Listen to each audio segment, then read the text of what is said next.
रहमतुल्लाहि व बरकातुहू।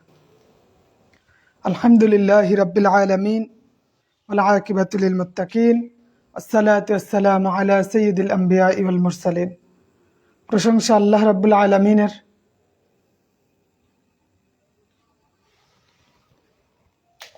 যিনি আমাদের সুস্থ রেখেছেন, ভালো রেখেছেন। সাউন্ড ক্লিয়ার আছে কিনা একটু জানাবেন।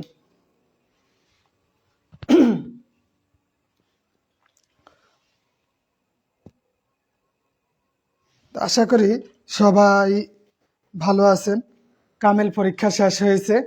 রাকিব বিন সিরাজ সাহেব, ফরিদুল ইসলাম সাহেব, মুফতি নূর কাসিম সাহেব, জি আলহামদুলিল্লাহ, আল্লাহ ভালো রাখছেন। তো আমরা আজকে সাধারণ জ্ঞানের মুক্তিযুদ্ধ নিয়ে কথা বলবো। এটা আমাদের পয়েন্ট, বাট আমাদের পরবর্তী ক্লাসগুলা আমরা আরেকটা রুটিন মেনটেন করব, কারণ পরবর্তী রুটিন অনুযায়ী আমরা ক্লাস নেব।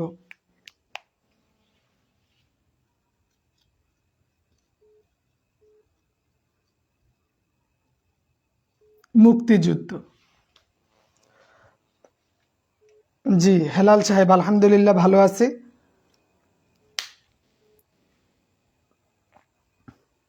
মুক্তিযুদ্ধ এটা একটা গুরুত্বপূর্ণ বিষয়। এখান থেকে যে কোনো চাকরির পরীক্ষায় 1-2 নাম্বার থাকে। যখন যে কোনো চাকরির পরীক্ষা আপনি এখান থেকে প্রশ্ন পাবেন, কারণ বাংলাদেশের সাথে এইটার সাথে ভাইবা আছে, তাই না? আচ্ছা, ঠিক আছে। বাংলাদেশের সাথে মুক্তিযুদ্ধের সম্পর্ক অনেক বেশি, অনেক কি বেশি। হেলাল সাহেব খেয়াল করেন,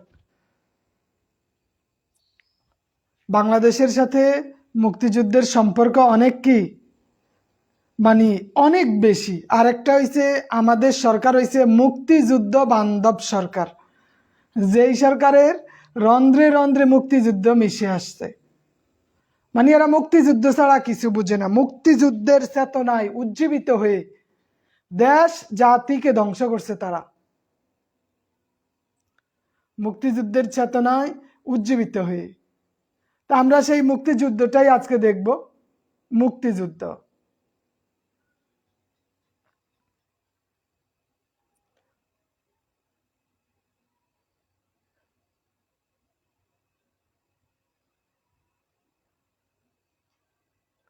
ওকে, আচ্ছা।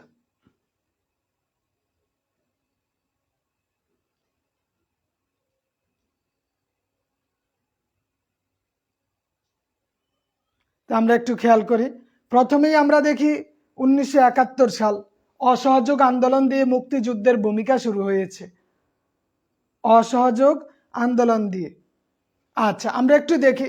বাংলাদেশ স্বাধীন বাংলা ছাত্র সংগ্রাম পরিষদ গঠিত হয় 1 মার্চ 1971। প্রথমেই দেখি কি বলেন, স্বাধীন বাংলা ছাত্র সংগ্রাম পরিষদ।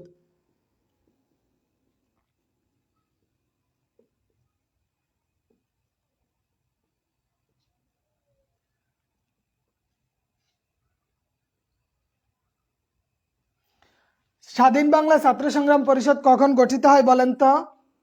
স্বাধীন বাংলা ছাত্র সংগ্রাম পরিষদ গঠিত হয় 1 মার্চ 1971। এই দিন স্বাধীন বাংলা ছাত্র সংগ্রাম পরিষদ গঠিত হয়। এখান থেকে প্রায় সময় আপনি প্রশ্ন পাবেন, স্বাধীন বাংলা ছাত্র সংগ্রাম পরিষদ কখন গঠিত হয়। কথা বুঝতে পারছেন? স্বাধীন বাংলা ছাত্র সংগ্রাম পরিষদ।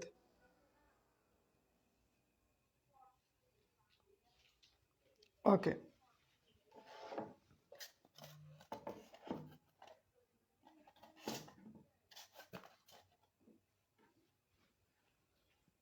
ওয়ালাইকুম আসসালাম মুজাহিদুর রহমান সাহেব। তাহলে 1 মার্চ 1971 স্বাধীন বাংলা ছাত্র সংগ্রাম পরিষদ গঠিত হয়। স্বাধীন বাংলা ছাত্র সংগ্রাম পরিষদের 4 জন নেতা। কয়জন নেতা? 4 জন নেতা ছিলেন। এর মধ্যে বর্তমানে কিছুদিন আগে মারা গেলেন শাহজাহান সিরাজ, সাধারণ সম্পাদক ছিলেন বাংলাদেশ ছাত্রলীগের। কয়েকদিন পর আসা, তাই না? হ্যাঁ, আচ্ছা। তাহলে আমরা এখানে দেখব নূরে আলম সিদ্দিকী, এই চার নেতার একজন হচ্ছে নূরে আলম সিদ্দিকী। নূরে আলম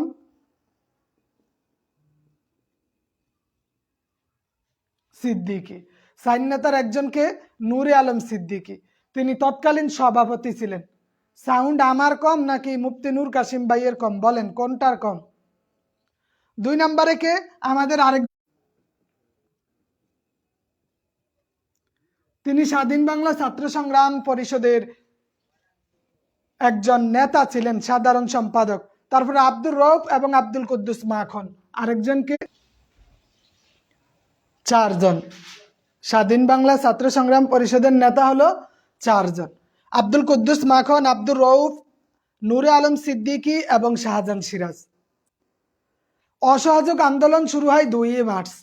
এই ছাত্র সংগ্রাম পরিষদের মধ্য দিয়েই 2 মার্চ অসহযোগ আন্দোলন শুরু হয়।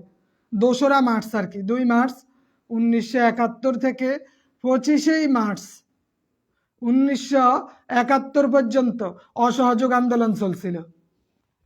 তাহলে অসহযোগ আন্দোলন কখন শুরু হয়?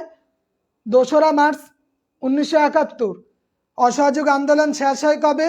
25 মার্চ 1971, বঙ্গবন্ধুর স্বাধীনতার ঘোষণার মধ্য দিয়ে। বঙ্গবন্ধুর স্বাধীনতার ঘোষণার মধ্য দিয়ে বাংলাদেশ যে অসহযোগ আন্দোলন হয়েছিল সেইটা শেষ হয়ে যায়। এবং আমরা জানি বঙ্গবন্ধু যেদিন ভাষণ দিয়েছিলেন, ওই ভাষণের স্বাধীনতার ইশতেহার ছিল 5টি। স্বাধীনতার ইশতেহার কয়টি?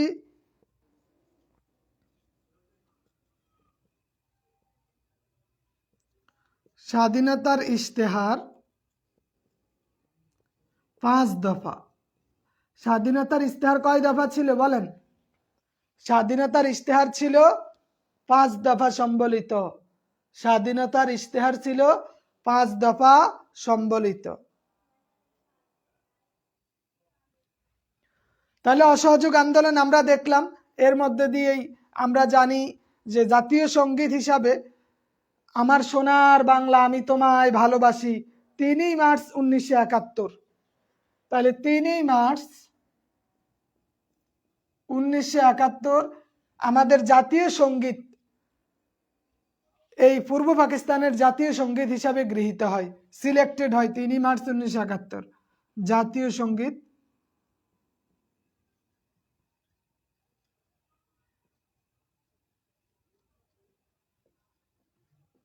গৃহীত হয়। তারপরে আমরা দেখি তাহলে 1 মার্চ, 2রা মার্চ, 3রা মার্চ, আমরা 3টা তারিখ দেখলাম। মুক্তিযুদ্ধের শুরুর আমরা দেখলাম 1 মার্চ 4 নেতার মাধ্যমে স্বাধীন বাংলা ছাত্র সংগ্রাম পরিষদ গঠিত হয় এবং বঙ্গবন্ধু শেখ মুজিবুর রহমান অসহযোগ আন্দোলনের ঘোষণা দেন। স্বাধীনতার এই ইশতেহার পাঠ করেন 25 মার্চ। ওই ইশতেহার ছিল 5 দফা সম্বলিত। 3 মার্চ 1971 জাতীয় সঙ্গীত পূর্ব পাকিস্তানের জাতীয় সঙ্গীত হিসাবে গৃহীত হয়। পূর্ব পাকিস্তানের জাতীয় সঙ্গীত হিসাবে কি হয়? গৃহীত হয়। আজকে নেটওয়ার্কে একটু সমস্যা করে, তাই না?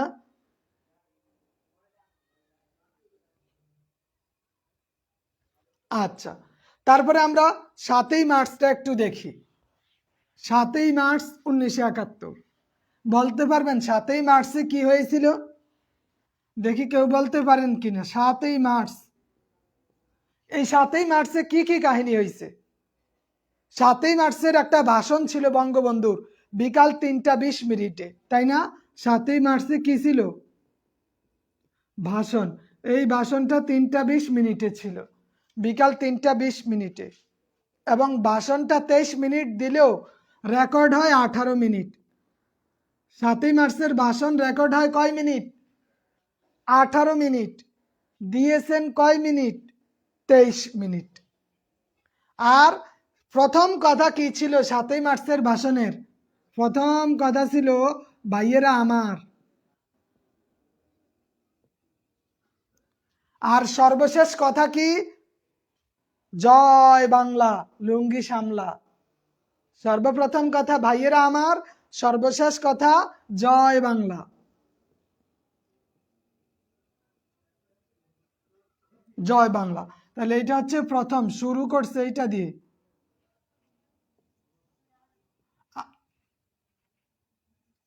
এবং সর্বশেষ কথা কি? জয় বাংলা। তাহলে 18 মিনিট, যদিও 18 মিনিট ভাষণ রেকর্ড হয়েছে, কিন্তু মূলত শেখ মুজিব ভাষণ দিয়েছিলেন 23 মিনিট। শেখ মুজিব কয় মিনিট ভাষণ দিয়েছেন? 23 মিনিট ভাষণ দিয়েছেন। এই বক্তব্য শেখ মুজিব ঢাকা, চট্টগ্রাম, রাজশাহী, রংপুরের কথা বলছেন। এই 7ই মার্চের ভাষণে 4টা জেলার নাম বলছেন। কয়টা জেলা? ঢাকা, রাজশাহী, চট্টগ্রাম প্লাস রংপুর। এই 4টা জায়গার 4টা জেলার নাম তিনি উল্লেখ করেছেন। এবং 7ই মার্চের ভাষণে বঙ্গবন্ধু বলেছিলেন যে বাঙালির 23 বছর অত্যাচারের শোষণ, হ্যাঁ, জয় বাংলা দিয়া তিনি শেষ করছেন। শেখ মুজিবুর রহমান 14ই মার্চ 35 দফার নির্দেশনা দিয়েছিলেন। 14ই মার্চ, খেয়াল রাখেন, 14ই মার্চ 1971 শেখ মুজিব 35 দফা ঘোষণা করেন। 35 দফা ঘোষণা করেন 14ই মার্চ 1971 সালে। আরিফ আশরাফি সাহেব, ওয়ালাইকুম আসসালাম রহমতুল্লাহ। তাহলে 14ই মার্চ 1971 শেখ মুজিব 35 দফা ঘোষণা করেছিলেন। আর 19 মার্চ 1971 সর্বপ্রথম পাকিস্তানিরা জয়দেবপুরে হামলা চালায়। 19 মার্চ।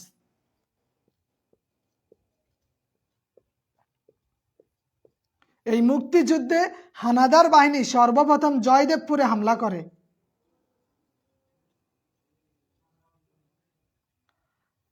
জয়দেবপুরে হামলার মধ্য দিয়ে পাকিস্তানিদের বর্বরতা শুরু হয়। 19 মার্চ। তাহলে আমরা শুধু 1971 সালের মার্চ মাসের ঘটনাটাই দেখতেছি, তাই না? মার্চ মাসের। আর আমরা জানি 7ই মার্চ এর যে ভাষণটা দিয়েছিলেন শেখ মুজিবুর রহমান, এটা বিশ্ব ঐতিহ্যের স্বীকৃতি পেয়েছিল 30 অক্টোবর 2017। 7ই মার্চের ভাষণ 30 অক্টোবর 2017 বিশ্ব প্রামাণ্য ঐতিহ্য মেমোরি অব দ্য ওয়ার্ল্ড রেজিস্টারে নাম লেখাইছে। মেমোরি অব দ্য ওয়ার্ল্ড রেজিস্টারে নাম লেখাইছে কত সালে? 2017 সালের 30 অক্টোবর। 30 অক্টোবর। তারপরে আমরা দেখি স্বাধীনতার ঘোষণা। স্বাধীনতার ঘোষণা, কথা বুঝতে পারতেছেন?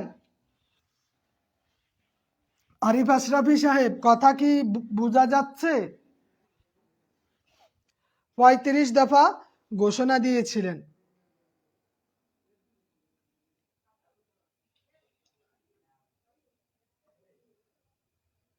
আচ্ছা, তাহলে 35 দফা ঘোষণা দিয়েছেন। এবার আমরা দেখি স্বাধীনতার ঘোষণা। মুক্তিযুদ্ধের পর স্বাধীনতার ঘোষণা কবে দিয়েছেন? 26 মার্চ প্রথম প্রহরে শেখ মুজিব স্বাধীনতার ঘোষণা করেন। স্বাধীনতার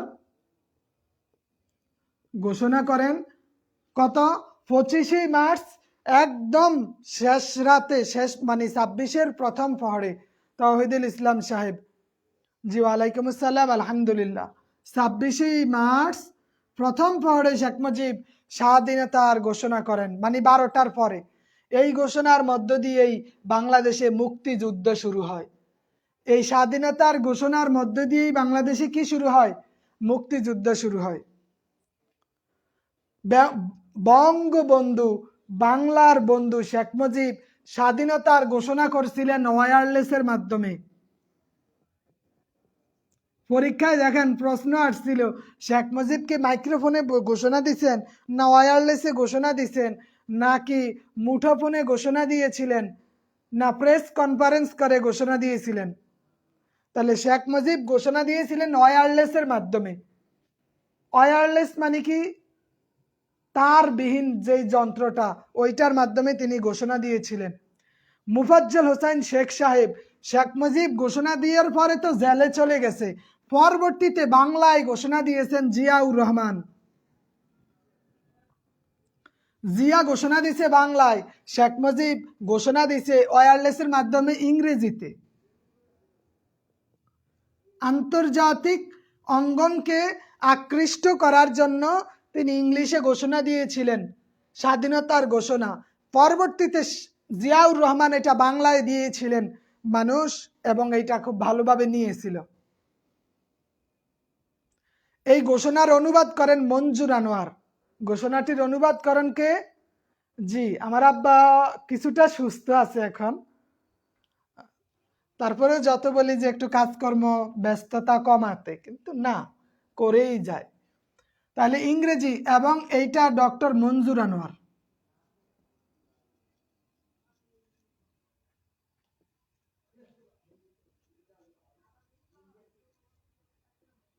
এবং এইটার কি, এই ওয়্যারলেসের মাধ্যমে যে ঘোষণা দিয়েছেন ইংরেজিতে, ইংরেজিটার বাংলা করছে মঞ্জুর আনোয়ার। বাংলা করেছে মঞ্জুর আনোয়ার। মঞ্জুর আনোয়ার।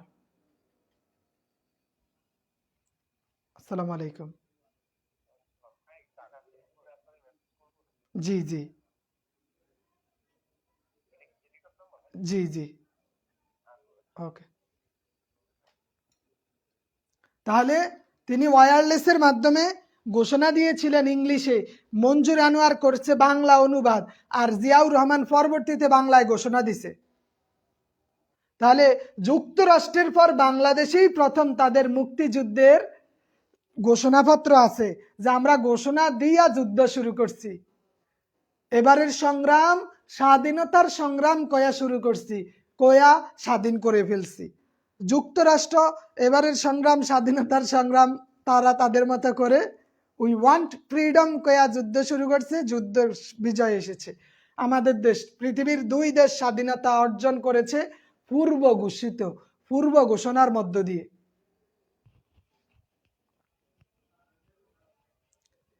আর বঙ্গবন্ধুর পক্ষ থেকে 27শে মার্চে এই জিয়া স্বাধীনতার ঘোষণা দিছে। 27শে মার্চ, মানুষ 27শে মার্চ বুঝতে পারছে। মঞ্জুর আনোয়ার, মঞ্জুর আনোয়ার, ডক্টর মঞ্জুর, বা এটাকে অনেকে বলে মঞ্জুল আনোয়ার আর কি, মনিরুল ইসলাম সাহেব। গুড, ধন্যবাদ। তাহলে মুফাজ্জল হোসেন শেখ সাহেব বুঝতে পারছেন নি যে শেখ মুজিব তো 26শে মার্চ ইংরেজিতে দিছে, শেখ মুজিবের পক্ষ হয়ে জিয়াউর রহমান 27শে মার্চ ঘোষণা দিয়ে দিয়েছেন। 27শে মার্চ ঘোষণা দিয়ে দিয়েছেন। আসসালামু আলাইকুম।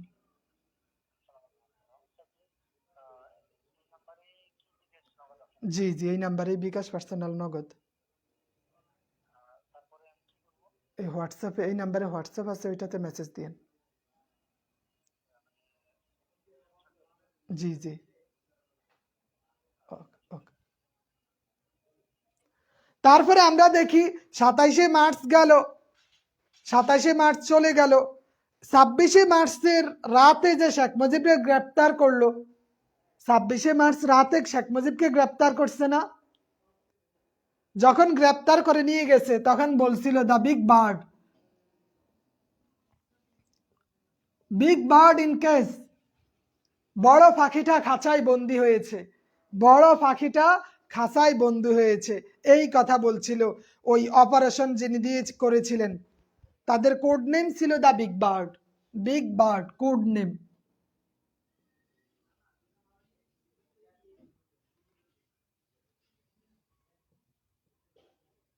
কোড নেম কি ছিল? দ্য বিগ বার্ড, মানে বড় পাখিটা খাঁচায় বন্দি হয়ে গেছে। এবং মেজর জহির আলম, জহির আলম শেখ মুজিবকে গ্রেপ্তার করছে, মনে রাখেন। বিগ বার্ড মানে শেখ মুজিবকে গ্রেপ্তার করেছে জহির আলম।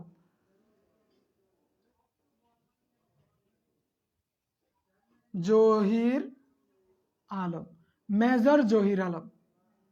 আর তিনি বলছিল তাদের ঊর্ধ্বতন কর্মকর্তার কাছে যে the big bird in case, operation big bird. হ্যাঁ, হেলাল সাহেব, অপারেশন বিগ বার্ড, এটা তাদের একটা কোড নেম ছিল। যেমন অপারেশন ডাল ভাত, অপারেশন ক্লোজ ডোর,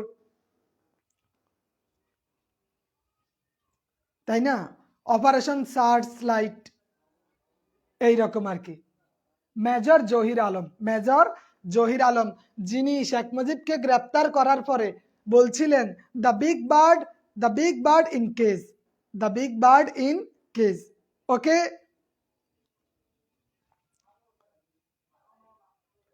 26শে মার্চকে স্বাধীনতা দিবস ঘোষণা করছে কত সালে? এই যে স্বাধীনতার ঘোষণা দিল, এই স্বাধীনতা দিবসটা আনছে 1980 সালে। 26শে মার্চ স্বাধীনতা দিবস ঘোষণা করছে 1980 সালে। কে ঘোষণা করছে? জিয়াউর রহমান। কে ঘোষণা করছে? জিয়াউর রহমান, সম্ভবত 1980 সালের দিকে, মহেবুল্লাহ সাহেব। তাহলে 1980 সালে স্বাধীনতা দিবস ঘোষিত হয়। স্বাধীনতা দিবস ঘোষিত হয় কত সালে? 1980 সালে। 1980 সালে, 1980, খেয়াল রাখবেন, স্বাধীনতা দিবস ঘোষিত হয় 1980 সালে। আর শেখ মুজিবকে যে এই যে বন্দি করে নিয়ে গেল, কোথায় রাখছে? তাকে করাচিতে মিয়ানওয়ালি জেলখানায় রাখছে। শেখ মুজিবকে বন্দি করে বিগ বার্ডটাকে নিয়ে গেছে কোথায়? মিয়ানওয়ালি জেলখানায়, করাচির মিয়ানওয়ালি জেলখানায়।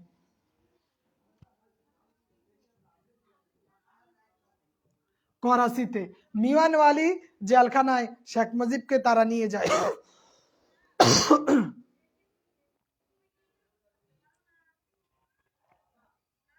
গণহত্যা দিবস আমরা জানি কত? 25শে মার্চ। 25শে মার্চ গণহত্যা করে। আর এই দিনটাকে দিবস হিসাবে নিয়ে আসে 2017 সালে। এই জন্য 2017 সাল থেকে 25শে মার্চকে গণহত্যা দিবস হিসাবে ধরা হয়। মনিরুল ইসলাম সাহেব, ধন্যবাদ। তাহলে কি করা হয়? 2017 সালে 25শে মার্চকে গণহত্যা দিবস হিসাবে মানে ধরা হয়ে থাকে, গণহত্যা দিবস হিসাবে ধরা হয়ে থাকে। এতটুক ক্লিয়ার হয়েছে?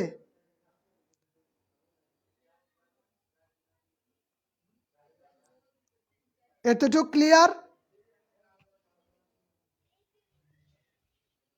হ্যাঁ, মনিরুল ইসলাম সাহেব, তো যা বললাম বুঝতে পারছেন নি? এবং এইটা আমাদের অবশ্য আমরা পিডিএফ করে দিয়ে দিব। 2017 সালের থেকে এইটা পালিত হয়ে আসতেছে। এখন আপনি যা দেখতেছেন সব এই জেনারেল নলেজ, জিকে মানে তথ্য। আপনার ব্রেনে বা আপনার কাছে যত তথ্য থাকবে আপনি তত বেশি সমৃদ্ধি অর্জন করবেন। কারণ একটা পরীক্ষার জন্য একটু একটু করে আপনাকে ডেভেলপ করতে হবে, নিজেকে আর একটু ডেভেলপ করতে হবে। যেমন আমরা কিন্তু অনেকগুলা তথ্য অলরেডি বলে ফেলছি। তারপরে আমরা দেখি মুজিবনগর সরকার গঠন, এইটা মুক্তিযুদ্ধের সাথে সম্পৃক্ত। মুজিবনগর সরকার গঠন,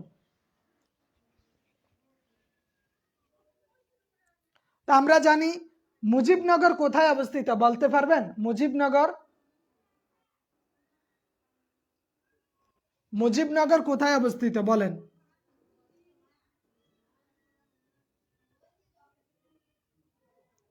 মুজিবনগর গঠন করে যে মুজিবনগর, এইটা কোথায় অবস্থিত কে বলতে পারবেন? মেহেরপুর।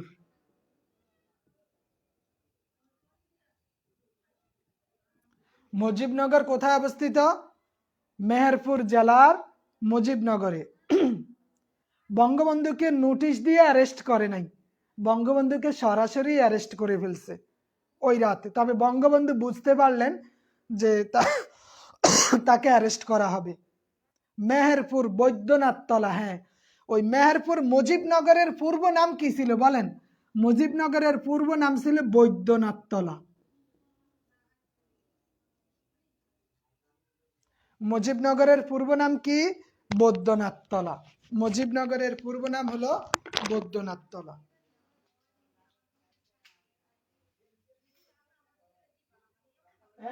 কথা নাই, ক্লাস চলতেছে।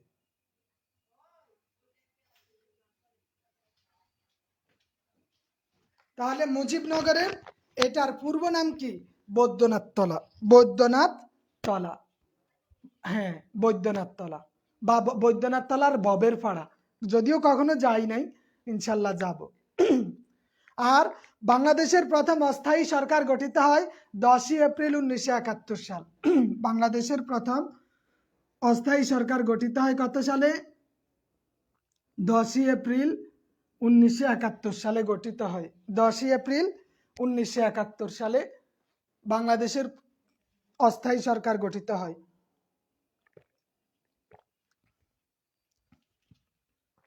10ই এপ্রিল 1971 সাল। আর এরা শপথ গ্রহণ করে, এটা হচ্ছে গঠন। আর শপথ কত সালে? শপথ হইল 17ই এপ্রিল 1971। 17ই এপ্রিল 1971 শপথ নেয়। এই দুইটা জিনিস ভালোভাবে মাথায় রাখবেন। 10ই এপ্রিল 1971 মুজিবনগর সরকার গঠন করে, 17ই এপ্রিল 1971 এরা শপথ গ্রহণ করে। একটা হইছে গঠন আর একটা হইছে শপথ। 10 আর 17, 10 আর 17। আর এই শপথ অনুষ্ঠানটা আয়োজন করেছেন কে? তৌফিক ইলাহি। শপথ অনুষ্ঠান আয়োজন করেছে কে? এই শপথ অনুষ্ঠান আয়োজন করে তৌফিক ইলাহি। তৌফিক ইলাহি এই ব্যক্তিটা শপথ অনুষ্ঠান আয়োজন করে। এই বৈদ্যনাথ তলা যে আমরা বলি খালি মুজিবনগরের মেহেরপুরে বৈদ্যনাথ তলা, বলতে পারেন এই বৈদ্যনাথ তলা নাম পরিবর্তন করে মুজিবনগর কে রাখছে?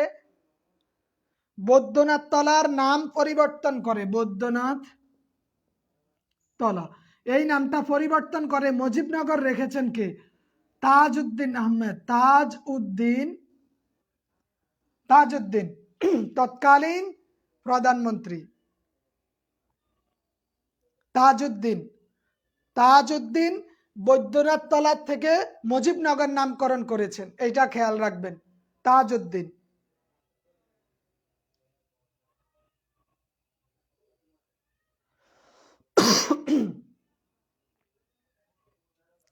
মুজিবনগর সরকার গঠিত হয় রাষ্ট্রপতি পদ্ধতিতে, আর বর্তমান সরকার হয়েছে প্রধানমন্ত্রী কেন্দ্রিক। হ্যাঁ, মুজিবনগর সরকার যে গঠন করা হয়েছে এটা হচ্ছে রাষ্ট্রপতি মানে ওইটা ছিল রাষ্ট্রপতি পদ্ধতির। কি পদ্ধতির?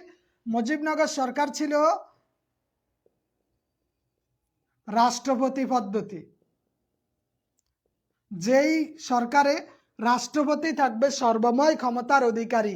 আর বর্তমান যেটা এটা হচ্ছে প্রধানমন্ত্রী কেন্দ্রিক, এখানে সর্বময় ক্ষমতার অধিকারী হচ্ছে প্রধানমন্ত্রী।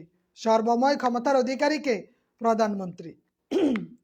এবং এইখানে আমরা দেখব যে তাজউদ্দিন আহমেদ মুজিবনগর সরকারের প্রধানমন্ত্রী ছিলেন। তাজউদ্দিন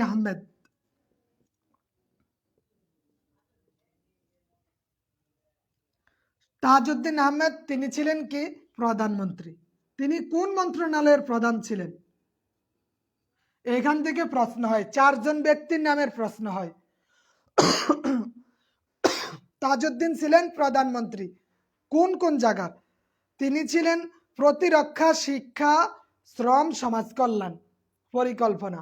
এই তিনি ছিলেন প্রতিরক্ষা মন্ত্রণালয়ে।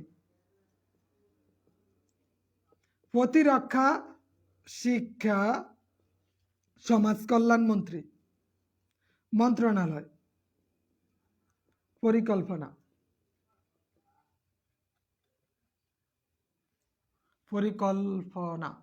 তারপরে আরেকটা কি আছে? আরেকটা আছে অর্থনৈতিক মন্ত্রণালয়। এই কয়েকটা মন্ত্রণালয়ের দায়িত্বে ছিলেন তাজউদ্দিন আহমেদ। কে? তাজউদ্দিন আহমেদ কয়েকটা মন্ত্রণালয়ের দায়িত্বে ছিলেন। মোবারক রাজা কাদেরী সাহেব, ধন্যবাদ আসার জন্য। দ্বিতীয়ত আমরা জানি অর্থমন্ত্রী ছিলেন ক্যাপ্টেন মনসুর আলী। মুখস্থ রাখেন জিনিসগুলা। অর্থমন্ত্রী মনসুর আলী।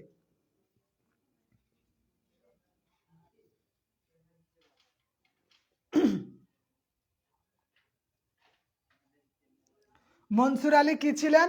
অর্থমন্ত্রী ছিলেন। মনসুর আলী অর্থমন্ত্রী। তিনি অর্থ, শিল্প, বাণিজ্য মন্ত্রণালয়, অর্থ, শিল্প, বাণিজ্য মন্ত্রণালয়ের দায়িত্বে ছিলেন। এই অর্থমন্ত্রী কোন মন্ত্রণালয়? অর্থ, শিল্প প্লাস বাণিজ্য। এই 3 মন্ত্রণালয়ের দায়িত্ব ছিল মনসুর আলীর কাছে, অর্থমন্ত্রী মনসুর আলীর কাছে। আর খন্দকার মোশতাক ছিলেন পররাষ্ট্রমন্ত্রী। আজিজুল হক সাহেব, জি ধন্যবাদ। খন্দকার মোশতাক, তাকে আমরা চিনি না? খন্দকার মোশতাক। আচ্ছা একটু উপরেই লিখি।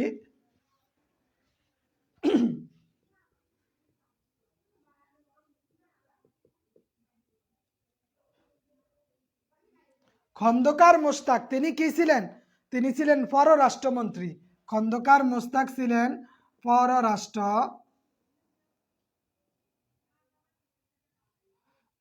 পররাষ্ট্রমন্ত্রী। এই মন্ত্রণালয়ের দায়িত্ব ছিলেন আইন মন্ত্রণালয় আর কি, প্লাস তিনি মন্ত্রী ছিলেন আইন মন্ত্রণালয়ের, পররাষ্ট্র এবং আইন। মনসুর আলী, গুড। আচ্ছা, আরেকজন বিখ্যাত ব্যক্তি কামরুজ্জামান, তিনি ছিলেন স্বরাষ্ট্রমন্ত্রী।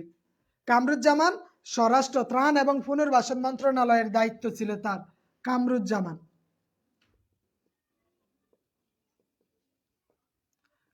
কামরুজ্জামান তিনি ছিলেন স্বরাষ্ট্রমন্ত্রী। বর্তমান স্বরাষ্ট্রমন্ত্রী কে? কামরুজ্জামান স্বরাষ্ট্রমন্ত্রী ছিলেন কোনটার? ত্রাণ এবং পুনর্বাসন।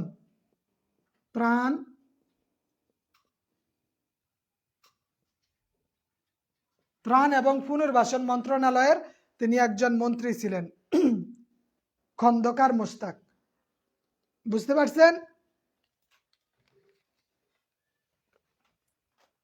ত্রাণ এবং পুনর্বাসন মন্ত্রণালয়ের এই 4 জনের নাম কোনো না কোনো পরীক্ষায় আপনি পাবেন। এইটা গুরুত্বপূর্ণ একটা চার্ট, যে তাজউদ্দিন, মনসুর আলী, কামরুজ্জামান, খন্দকার মোশতাক, তারা কে কোন মন্ত্রী ছিলেন, প্লাস এদের দায়িত্ব ছিল কোন মন্ত্রণালয়ের, কোন মন্ত্রণালয়ে তারা দায়িত্ব পালন করেছেন, এই বিষয়গুলো নিয়ে আসে। প্রায় সময় বঙ্গবন্ধু যুদ্ধের সময় দেশে ছিলেন না, তখন তিনি ছিলেন পাকিস্তানে।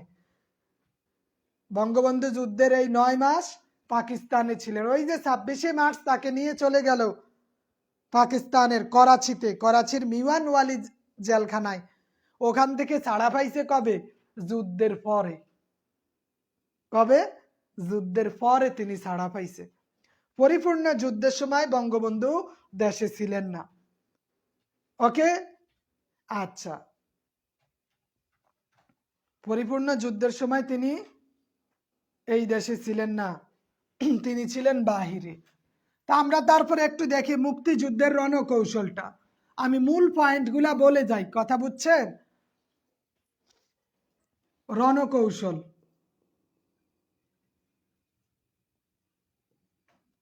মুক্তিযুদ্ধের রণকৌশলটা আমরা একটু দেখি। আমরা জানি মুক্তিযুদ্ধের সময় সর্বপ্রথম 8টা সেক্টরে ভাগ করছিল। কয়টা সেক্টরে? 8টা সেক্টরে ভাগ করছিল। ওই 8টা সেক্টরকে আবার 11টা সেক্টরে নিয়ে আসে। তাহলে সর্বপ্রথম সেক্টর ছিল 8টা। সর্বপ্রথম সেক্টর ছিল কয়টা? 8টা। সর্বপ্রথম সেক্টর ছিল কয়টি? 8টি। এবং পরবর্তীতে সেক্টর বাড়ায়া করলো 11টি। সেক্টর বাড়ায়া করছে 11টি। জি, আসসালামু আলাইকুম। জি, ওয়ালাইকুম আসসালাম। জি জি বলেন। জি জি,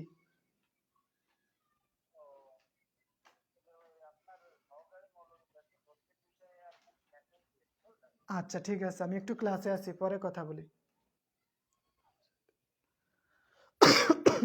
তাহলে মোট সেক্টর ছিল কয়টি?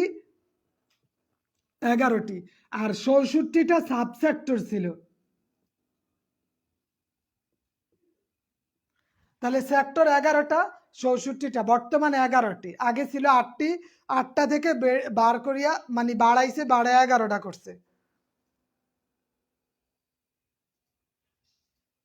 আর বর্তমানে আপনারা জেনে খুশি হবেন যে মুক্তিযুদ্ধের যে রণকৌশলটা, পৃথিবীর 35টি দেশের সামরিক প্রশিক্ষণ 11টিতে। প্রথম ছিল 8টা, পরে করলো 11টা। আর এই যে মুক্তিযুদ্ধের যে রণকৌশলটা, বর্তমান পৃথিবীর 35টা দেশে সামরিক প্রশিক্ষণ একাডেমিতে এটা নিয়ে পর্যালোচনা হয়, তাদের ওই প্রশিক্ষণের মধ্যে এটা রাখছে। বুঝতে পারছেন নি? তাইলে আমাদের মুক্তিযুদ্ধের বাহিনীগুলার যে অবদান, জিয়াউর রহমান সহ যারা ছিলেন, 11টা সেক্টর প্রধান কমান্ডার যারা ছিলেন, তারা যে হিট অ্যান্ড রান পদ্ধতিতে অ্যাটাক করো দৌড় দাও, অ্যাটাক করো দৌড় দাও, এই যে পদ্ধতিগুলা এখন পৃথিবীর 35টা দেশে আলোচনা হয় ওই সামরিক একাডেমিতে, সাব সেক্টর 64টি।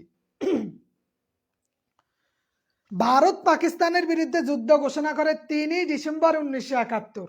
খেয়াল রাখেন, ভারত পাকিস্তানের বিরুদ্ধে যুদ্ধ ঘোষণা করে 3 ডিসেম্বর 1971। এই জন্য আমাদের জন্য সহজ হয়ে গেছে, এই জন্য আমাদের খুব সহজ হয়ে গেছে। আর মুক্তিযুদ্ধের সময় ওই যে 10 নং সেক্টরে কোনো বাহিনী ছিল না, কমান্ডার ছিল না, এটা একটা নৌ সেক্টর। তারা যেই 10 নং সেক্টর থেকে একটা অপারেশন করেছিল, ওই অপারেশনের নাম কি? Operation jackpot. Operation jackpot, operation jackpot. এটা হচ্ছে কি 10 নং সেক্টরে অপারেশন, ওই যে যুদ্ধে করেছিল, বিভিন্ন জাহাজগুলা ধ্বংস করে দিয়েছিল। এবং তারা এই অপারেশনের জ্যাকপটের সূত্রগুলা মিলাইছে গানের মাধ্যমে। কিসের মাধ্যমে? গানের মাধ্যমে। এবং এখানে জেনারেল ছিল জেনারেল নাগরা। জেনারেল নাগরা অপারেশন জ্যাকপট যার দায়িত্ব দিছিল, ওই জেনারেলের নাম কি? জেনারেল নাগরা, এই ভারতীয় জেনারেল। ভারত পাকিস্তানের বিপক্ষে যুদ্ধ ঘোষণা করেছিল 3 ডিসেম্বর 1971 সাল। কত? 3 ডিসেম্বর 1971 সাল। অপারেশন জ্যাকপট 10 নং সেক্টর, ওই 11টা সেক্টরের একটা সেক্টর হচ্ছে 10 নং, যেটাতে কোনো কমান্ডার ছিল না, অনিয়মিত ছিল, ওইটা হচ্ছে নো সেক্টর। ওই সেক্টরের অধীনে একটা অপারেশন করছিল, নাম অপারেশন জ্যাকপট। অপারেশন জ্যাকপট তারা যে সূত্র অনুযায়ী গেছে, ওইটা হচ্ছে গানের মাধ্যমে সূত্র, বেতার গানের মাধ্যমে তারা এই অপারেশন পরিচালনা করেছিল। ওই অপারেশনের জেনারেল ছিল জেনারেল নাগরা। ওই অপারেশনের জেনারেল কে ছিল? জেনারেল নাগরা। জেনারেল নাগরা, ঠিক আছে? আচ্ছা, তারপরে আমরা দেখি মুক্তিযুদ্ধের অনিয়মিত অনেকগুলা বাহিনী ছিল। মুক্তিযুদ্ধের অনিয়মিত অনেকগুলা কি ছিল? অনেকগুলা বাহিনী ছিল। এর মধ্যে যেমন আমরা জানি মুজিব বাহিনী, মুজিব ব্যাটারি, কাদেরিয়া বাহিনী, আফসার বাহিনী, আকবর বাহিনী, নানান বাহিনী ছিল। অনেকগুলা বাহিনীর সমন্বয়ে এইটা হয়েছিল। জেনারেল নাগরা, মুফতি আমদাদুল ইসলাম, ধন্যবাদ। আর মুক্তিযুদ্ধের সময় 3টা ব্রিগেড গঠিত হয়, যেমন S force, K force, Z force. S দিয়া শফিউল, এস ফোর্সের এটাকে শফিউল,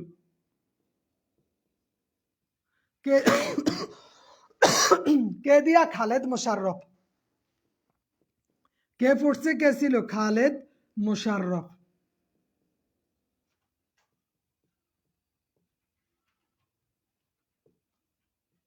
আর জেড ফোর্স কে বলেন তো? 3টা ফোর্স ছিল, S force, Z force, K force. Z force দিয়ে কে ছিল বলতে পারবেন? আমাদের শেখ হাসিনার প্রিয়তম স্বামী জিয়াউর রহমান, তিনি জেড ফোর্সের ছিলেন, প্রধান ছিলেন। এবং এই জিয়াউর রহমানের হেডকোয়ার্টার কই ছিল? তেলতলা। তার হেডকোয়ার্টার কই ছিল? তেলতলা তুরা, তেলতলা তুরা। হ্যাঁ, জিয়াউর রহমান তেলতলা তুরা ছিল এই জিয়াউর রহমানের হেডকোয়ার্টার, সদর দপ্তর। আর খালেদ শফিউরের সদর দপ্তর ছিল ফটিকছড়ি। শফিউরের সদর দপ্তর কই ছিল? ফটিকছড়ি। খালেদ মোশাররফের সদর দপ্তর ছিল আগরতলা। খালেদ মোশাররফের সদর দপ্তর। শেখ হাসিনার নাম তো শেখ হাসিনাই, কয় শেখ হাসিনার নাম কি? আর মুক্তিযুদ্ধের যে সেক্টর গুলা ছিল ওগুলা যে কোনটা কোন সেক্টর, যেমন 1 নাম্বার সেক্টর চট্টগ্রাম, এগুলো আমরা একটু জাস্ট আমাদের জানা দরকার। তেলতলা তুরা, আরিফ আশরাফি ধন্যবাদ। 1 নাম্বার সেক্টর কোনায়? 1 নাম্বার সেক্টর চট্টগ্রাম, যে পার্বত্য চট্টগ্রাম লয় পুরাটা। শেখ হাসিনার স্বামীর নাম, শেখ হাসিনার স্বামীর নাম হইছে কি নাম যেন,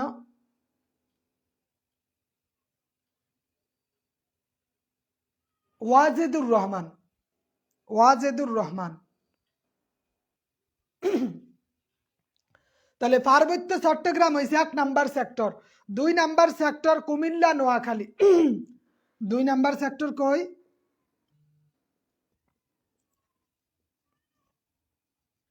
কুমিল্লা।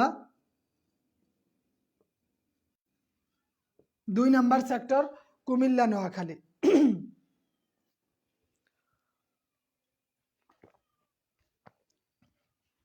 3 নাম্বার সেক্টর আমাদের কুমিল্লা, সিলেট সহ বিভিন্ন জায়গায় ওয়াজেদ।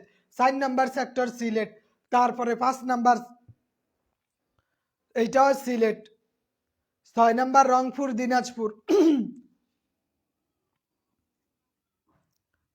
3, 4, 5 এটা প্রায় বিশেষ করে দেখবেন যে এখানে সিলেট লেখা আছে কিনা। সিলেট। 6 নাম্বার দিনাজপুর। 6 নাম্বার কি? 6 নাম্বার দিনাজপুর। 7 নাম্বার রাজশাহী, ঠাকুরগাঁও এইদিকে। আর 8 নাম্বার কুষ্টিয়া, যশোর। 8 নাম্বারটাও গুরুত্বপূর্ণ। 8 নাম্বার কোথায়? কুষ্টিয়া।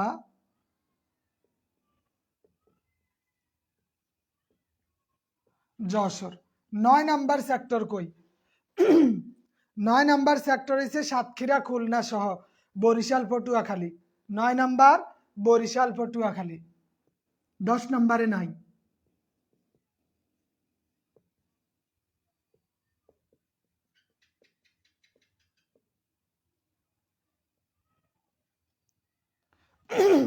বরিশাল, পটুয়াখালী 10 নাম্বারে আমাদের নাই কিছু। আর 11 নাম্বারে কিশোরগঞ্জ ছাড়া ময়মনসিংহ, টাঙ্গাইল। 11 নং ময়মনসিংহ, টাঙ্গাইল। আসসালামু আলাইকুম। জি ওয়ালাইকুম আসসালাম।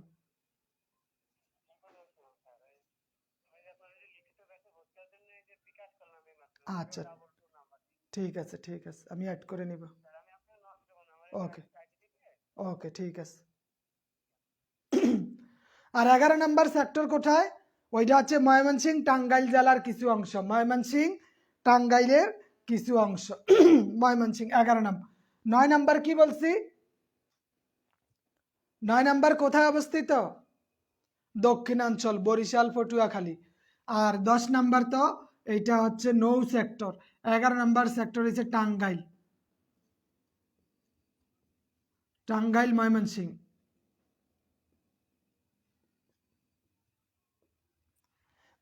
টাঙ্গাইল এবং ময়মনসিংহ।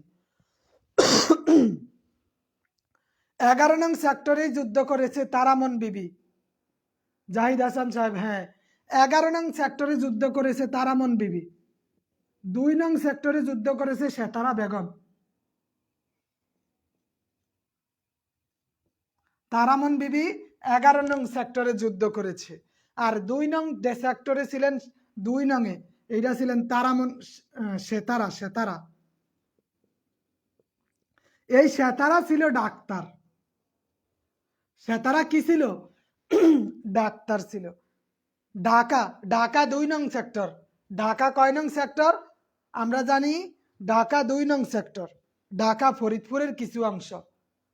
মোহাম্মদ আরাফাত সাহেব, যদি এটা মিস মিস হয়ে গেছে, ঢাকা ফরিদপুর এখানে আছে 2 নংয়ে। ঢাকা ফরিদপুর, ঢাকা ফরিদপুর 2 নংয়ে আছে। তারপরে আমরা এখানে আরো জানি যে আমাদের এখানে আর কে আছে, 7 জন বীর শ্রেষ্ঠ আছে। 7 জন বীর শ্রেষ্ঠ।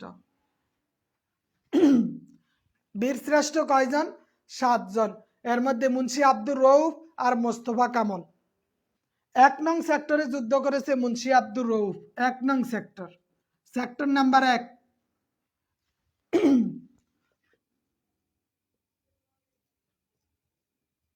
মুন্সি আব্দুর রউফ, তিনি 1 নং সেক্টরে যুদ্ধ করেছেন। 2 নং সেক্টরে যুদ্ধ করেছেন মোস্তফা কামাল। 2 নং সেক্টরে যুদ্ধ করেছেন কে? মোস্তফা কামাল। কিশোরগঞ্জ,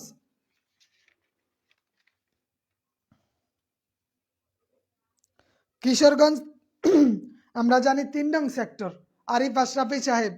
কিশোরগঞ্জ, হ্যাঁ, মনিরুল ইসলাম সাহেব, পরমাণু ও পদার্থ বিজ্ঞানী, গুড। কিশোরগঞ্জ 3 নং সেক্টর। তাহলে 1 নং সেক্টরে যুদ্ধ করেছেন মুন্সি আব্দুর রউফ। 2 নং সেক্টরে যুদ্ধ করেছেন মোস্তফা কামাল। 2 নংয়ে যুদ্ধ করেছেন কে?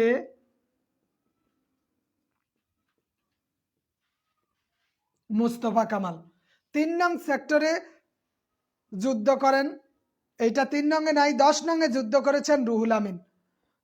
10 নংয়ে যুদ্ধ করেছেন, 10 নং সেক্টরে যুদ্ধ করেছেন রুহুল আমিন।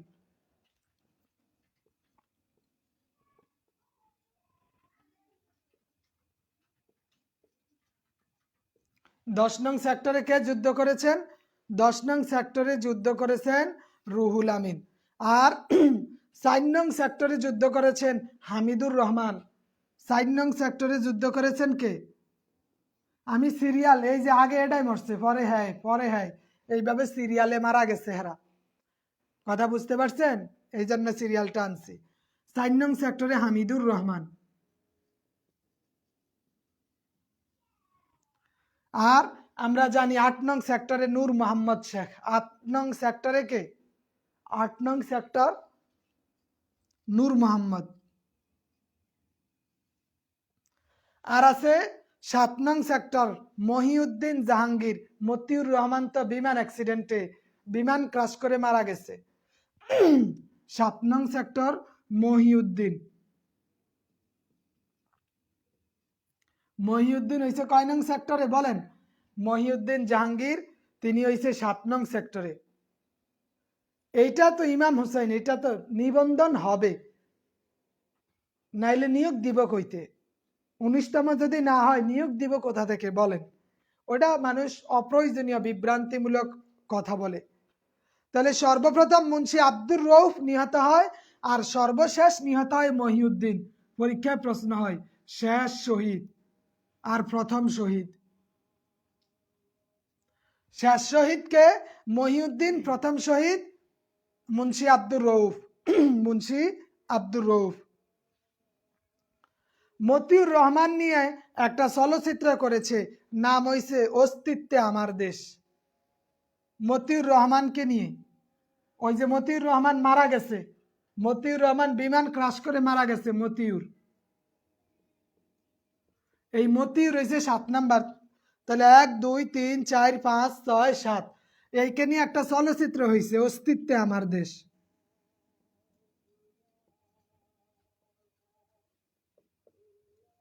অস্তিত্বে আমার দেশ, ওকে।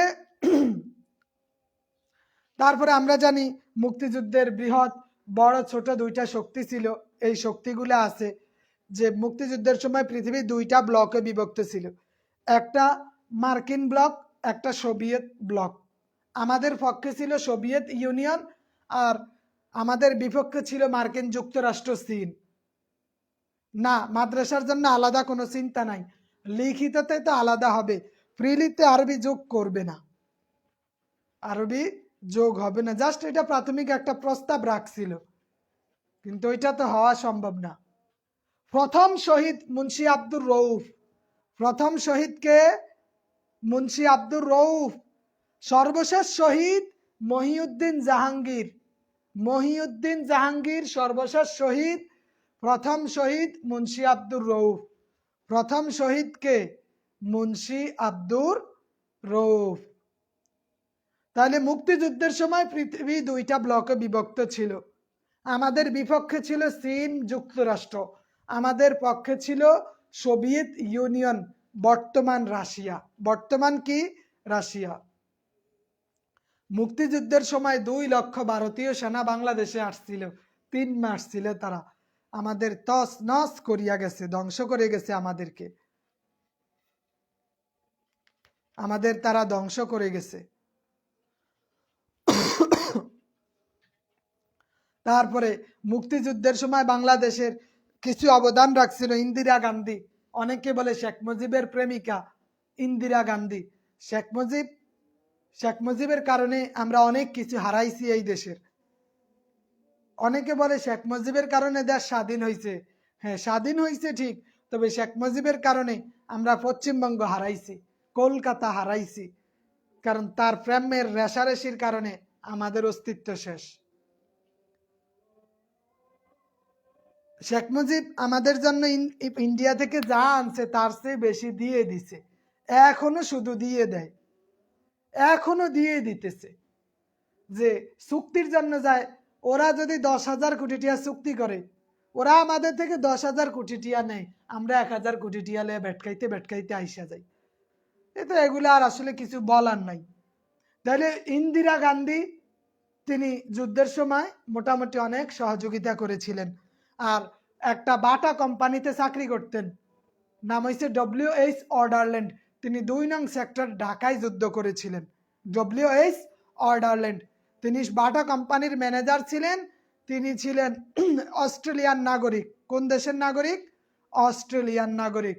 WH অর্ডারল্যান্ড, হ্যাঁ, WH অর্ডারল্যান্ড অস্ট্রেলিয়ান নাগরিক। তারপরে আমরা এখানে সাইমন রিং, অ্যালেন গিন্সবার্গ, যিনি 52 লাইনের একটা কবিতা লিখেছেন, September on Jessore road, Allen Ginsberg. আর সাইমন রিং তিনি বাংলাদেশের এই যুদ্ধের বিভৎস খবরগুলো ওয়ার্ল্ড ওয়াইড প্রচার করেছেন। সাইমন রিং এর মাধ্যমে সারা পৃথিবী জানছে। সাইমন রিং এর মাধ্যমে সারা পৃথিবী এই তথ্যগুলা জেনে গেছে। তাহলে আজকে আমরা মুক্তিযোদ্ধার যতটুক দেখলাম, পিডিএফে আরো দেওয়া থাকবে। আপনি আজকে এবং আগামীকালে এই 2 দিনে আল্লাহর রাস্তে মুক্তিযোদ্ধাটা শেষ করিয়া দিয়েন। নামাজের সময় হয়ে গেছে, ইনশাল্লাহ এখন আমাদের সমাপ্তি। তবে মুক্তিযোদ্ধা আজকের পড়ার পর যাতে আর বাকি না থাকে, এখান থেকে 1 নাম্বার হোক 2 নাম্বার হোক আপনার যাতে নিশ্চিত হয়ে যায়। ঠিক আছে? তো ধন্যবাদ সবাইকে। আসসালামু আলাইকুম ওয়া রাহমাতুল্লাহি ওয়া বারাকাতুহু।